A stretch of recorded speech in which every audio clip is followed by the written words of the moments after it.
Assalamualaikum warahmatullahi wabarakatuh. Perkenalkan, nama saya Rana Sofwatul Islam, peserta KKN Belajar Bersama Masyarakat atau KKN BBM ke-63 Universitas Erlangga. Di sini saya ingin mengedukasi atau memberikan penjelasan singkat mengenai sanitasi total berbasis masyarakat atau yang sering kita kenal atau sering kita singkat dan dengar dengan nama STBM.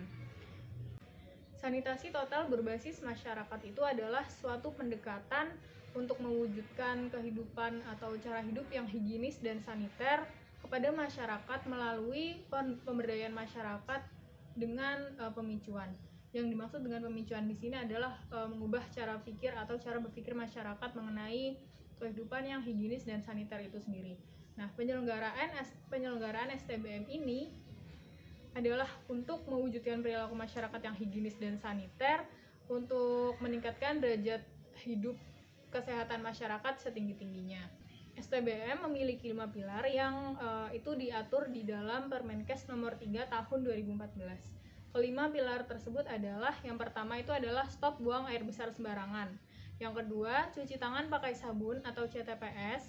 Yang ketiga, pengelolaan air minum dan makanan rumah tangga. Yang keempat, pengamanan sampah rumah tangga, dan yang kelima adalah pengamanan limbah cair rumah tangga. Kita selanjutnya akan membahas mengenai kelima pilar tersebut. Pilar yang pertama yaitu stop buang air besar sembarangan. Kenapa buang air besar sembarangan itu harus dihentikan?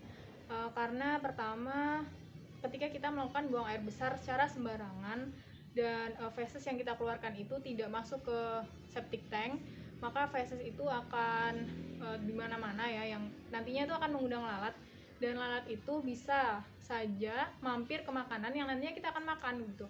Jadi terdapat alur-alur penularan penyakit yang disebabkan dari buang air besar sembarangan itu, termasuk bagaimana nantinya feses yang nanti akan terkena air itu akan mempengaruhi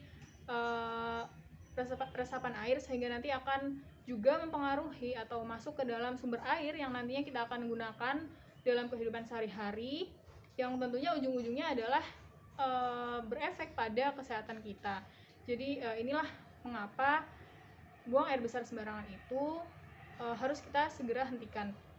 Apabila kita menemui saudara atau tetangga-tetangga kita atau teman-teman kita yang masih melakukan buang air besar secara sembarangan, maka tugas kita lah untuk mencegahnya atau mengedukasinya mengenai STBM ini, yaitu pilar pertama, stop buang air besar sembarangan. Pilar kedua adalah cuci tangan pakai sabun atau CTPS. Hal ini itu penting, sangat penting. Bagaimana cuci tangan pakai sabun itu sebenarnya adalah hal basic dalam kehidupan sehari-hari. Hanya saja dengan adanya pandemi COVID-19 ini, CTPS itu merupakan hal yang terasa lebih urgent lagi untuk kita lakukan bersama-sama dan untuk kita terapkan sehari-harinya. Kemudian mengapa sih kita itu harus cuci tangan pakai sabun? Karena di tangan manusia itu mengandung atau membawa banyak sekali kuman yang itu bisa kita kuman bukan bakteri yang baik, tapi kuman yang dia itu bisa menyebabkan kita terkena penyakit, atau ya dia nanti akan masuk ke makanan kita, atau kalau kita makan ya nanti kuman itu akan masuk pula begitu. Kemudian bisa kita tularkan atau sebarkan ke orang lain melalui kontak secara langsung orang lain atau bahkan bayi baru lahir, sehingga kalau kuman itu nanti berpindah ke bayi baru lahir, maka bayi tersebut bisa saja terjangkit penyakit-penyakit seperti influenza dan lain-lain. Kemudian bagaimana sih langkah-langkah CTPS yang benar? Sebenarnya saya kira teman-teman atau yang menonton ini sudah paham bagaimana cara cuci tangan pakai sabun yang benar, terlebih di kondisi sekarang yaitu sedang di dalam pandemi. Tetapi saya akan berusaha menjelaskan kembali. Jadi yang pertama adalah basahi kedua tangan dengan air yang mengalir.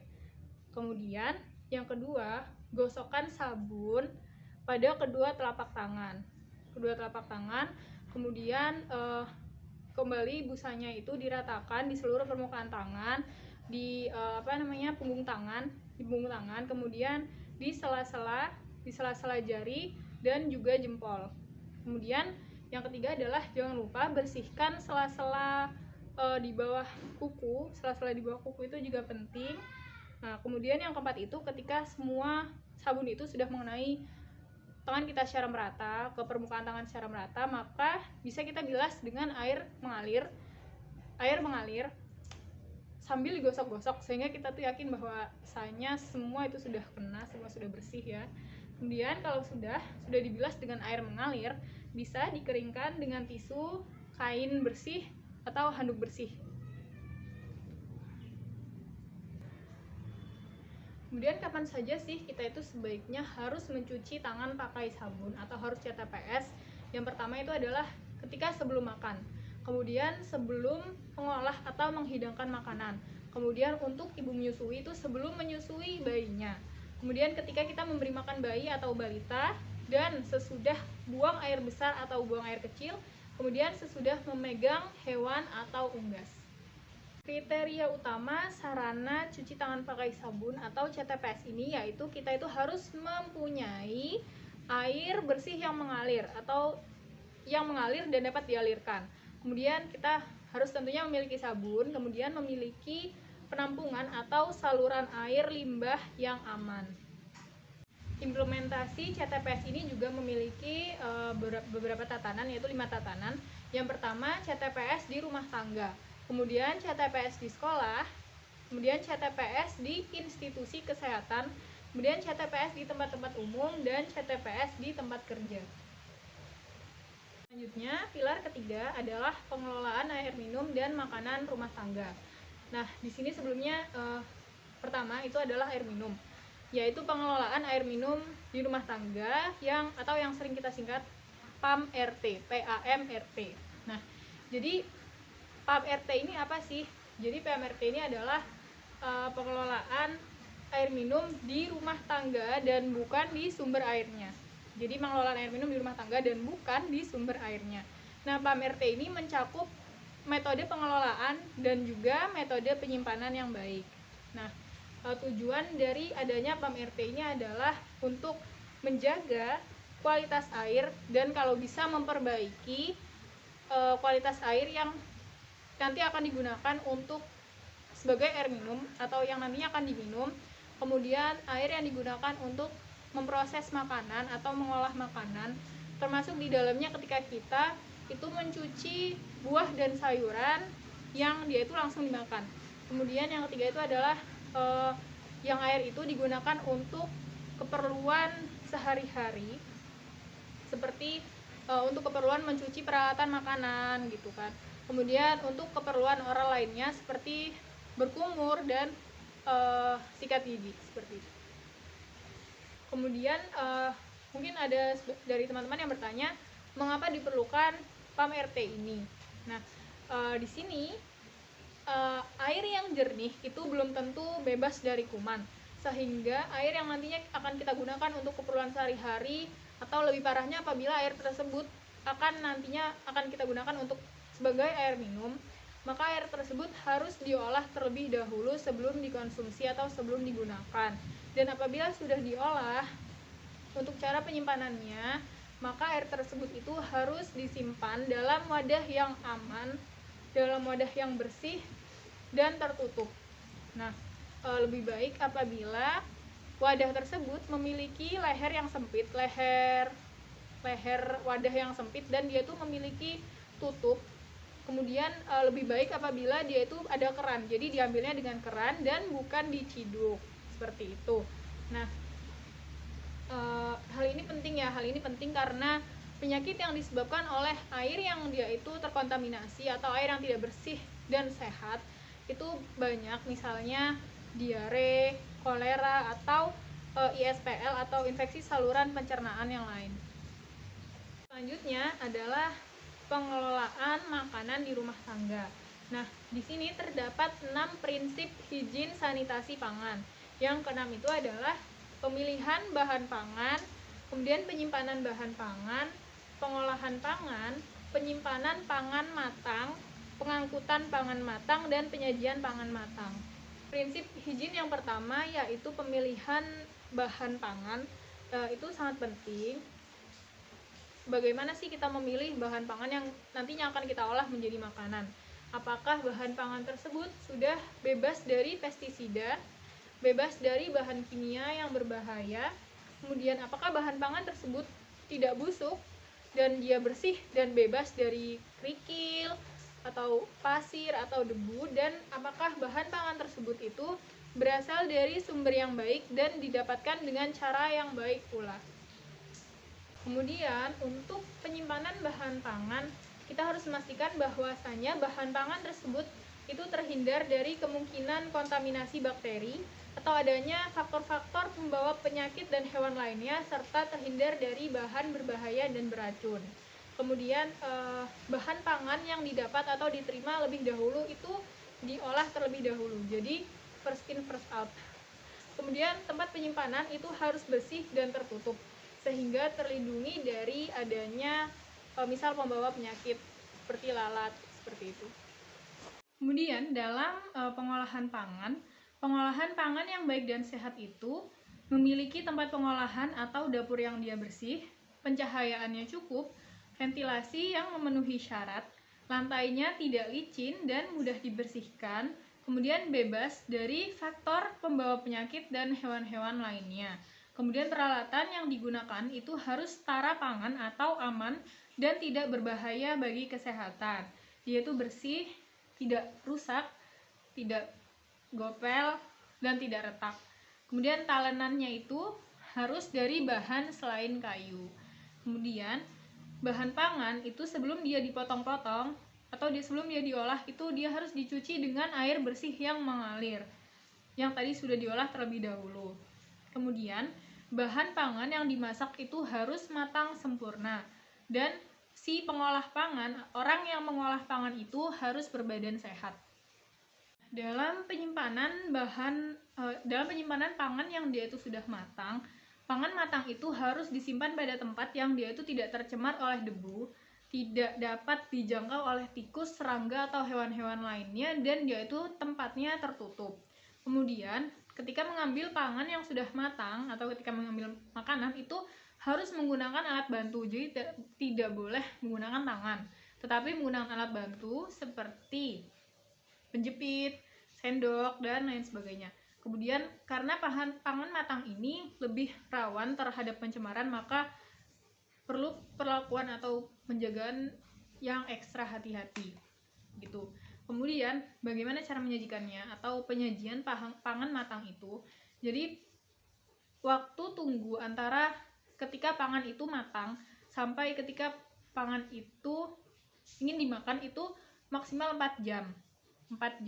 Sehingga ketika dia sudah lebih dari 4 jam, maka makanan itu harus segera dihangatkan kembali, terutama apabila pangan tersebut itu merupakan pangan yang berprotein tinggi. STBM yang keempat yaitu pengamanan sampah rumah tangga. Ketika mengelola sampah rumah tangga itu terlebih dahulu harus kita pisahkan atau harus kita pilah terlebih dahulu jenis-jenisnya. Pemilahan itu dibagi menjadi 4 jenis. Yang pertama itu adalah sampah yang berjenis kertas, kemudian sampah yang dia itu berjenis gelas, kemudian sampah organik, dan yang keempat adalah sampah yang dia itu mengandung bahan beracun yang berbahaya. Kemudian setelah sampah itu dipilah menjadi 4 jenis sampah tadi, kita bisa kemudian itu menentukan apakah dari sampah-sampah tersebut itu dapat kita terapkan 3R, yaitu reduce, reuse, dan recycle. Jadi reduce itu adalah mengurangi segala sesuatu yang menyebabkan timbulnya sampah. Ini lebih ke tindakan preventif sebenarnya ya. Kemudian yang reuse itu adalah menggunakan kembali sampah yang masih bisa digunakan tapi secara langsung. Jadi produk itu kita gunakan kembali secara langsung, produk yang sudah menjadi sampah. Kemudian kalau recycle itu seperti memanfaatkan kembali sampah setelah mengalami proses pengolahan. Seperti itu. Nah, tips-tips dalam 3R di rumah tangga. Yang pertama adalah reduce, yang kita itu mengurangi ya. Sebaiknya kita itu memilih produk dengan pengemas yang dapat didaur ulang. Kemudian hindari pemakaian dan pembelian produk yang menghasilkan sampah dalam jumlah besar. Kemudian itu gunakan produk yang dapat diisi ulang atau dapat direfill, seperti misalnya botol sabun, botol sampo, dan lain-lain. Kemudian kita mengurangi penggunaan bahan sekali pakai. Misalnya ketika belanja ke Indomaret atau Alfamart atau department store gitu ya, kita itu membawa tas sendiri, yang tas itu merupakan tas kain atau tas yang dapat didaur ulang dan bukannya kita meminta plastik seperti itu. Kemudian yang reuse atau menggunakan kembali secara langsung, itu sebaiknya kita menggunakan kembali wadah atau kemasan untuk fungsi yang sama atau fungsi lainnya. Kemudian bisa menggunakan wadah atau kantong yang dapat digunakan berulang-ulang seperti yang tadi di reuse itu. Kemudian kita menggunakan baterai yang dapat di-charge kembali dan bukan baterai yang ketika dia sudah sekali pakai habis kemudian langsung dibuang. Kemudian kita bisa menjual atau memberikan sampah yang sudah dipilah-pilah itu kepada pihak yang memerlukan. Kemudian yang ketiga adalah recycle atau mendaur ulang. Nah, dalam mendaur ulang itu pilih produk dan kemasan yang dapat didaur ulang dan yang mudah terurai. Kemudian ketika sudah dipisah, maka kan sudah terpilah-pilah tuh. Nah, untuk sampah yang organik itu bisa kita recycle untuk menjadi pupuk, kompos. Kemudian untuk sampah yang non-organik itu bisa kita olah menjadi barang yang bermanfaat. Karena sekarang kan banyak yang sudah merecycle atau mendaur ulang. Misal sampah-sampah plastik itu dijadikan kerajinan yang bagus, itu merupakan salah satu bentuk recycle yang sangat baik. Pilar STBM yang kelima atau yang terakhir itu adalah pengamanan limbah cair rumah tangga. Nah, sebelumnya limbah cair rumah tangga itu apa sih? Jadi limbah cair rumah tangga itu adalah air bekas dari kamar mandi, tempat cuci, dan dapur. Tapi dia bukan atau air yang dia itu dihasilkan dari bekas buang air besar atau buang air kecil, atau air yang dari jamban atau WC itu bukan merupakan limbah cair rumah tangga. Nah, air limbah cair rumah tangga ini itu juga banyak mengandung kuman yang apabila dia itu tidak dikelola dengan baik atau dibiarkan saja itu dapat menyebabkan penyakit, sehingga air limbah ini menjadi sumber penularan penyakit. Nah, kemudian bagaimana sih apabila limbah cair rumah tangga ini tidak dikelola? Tentunya limbah cair rumah tangga ini akan menyebabkan lingkungan itu menjadi kotor, becek, kemudian akan menyebarkan bau yang tidak sedap dan bisa menjadi tempat berkembang biak serangga, terutama nyamuk. Kemudian air limbah cair rumah tangga ini bisa mencemari sumur, kemudian dia dapat menyebabkan nyamuk dapat bertelur di tempat tersebut. Ya, sebagai tempat berkembang biak nyamuk. Nah, kemudian bagaimana cara mengelola limbah cair tersebut, limbah cair rumah tangga? Kemana sih limbah cair itu harus dibuang? Nah, limbah cair rumah tangga itu harus dibuang pada sarana pengolahan air limbah atau SPAL yang dia dapat dibuat oleh masing-masing rumah tangga. Penjelasan singkat mengenai STBM atau sanitasi total berbasis masyarakat. Saya Rana Sofatul Islam di sini masih merupakan mahasiswa yang juga merupakan pelajar yang masih sama-sama belajar, sehingga apabila terdapat kesalahan di dalam penyampaian atau apabila materi yang saya sampaikan salah, mohon maaf karena saya juga sedang belajar. Terima kasih, semoga bermanfaat. Assalamualaikum warahmatullahi wabarakatuh.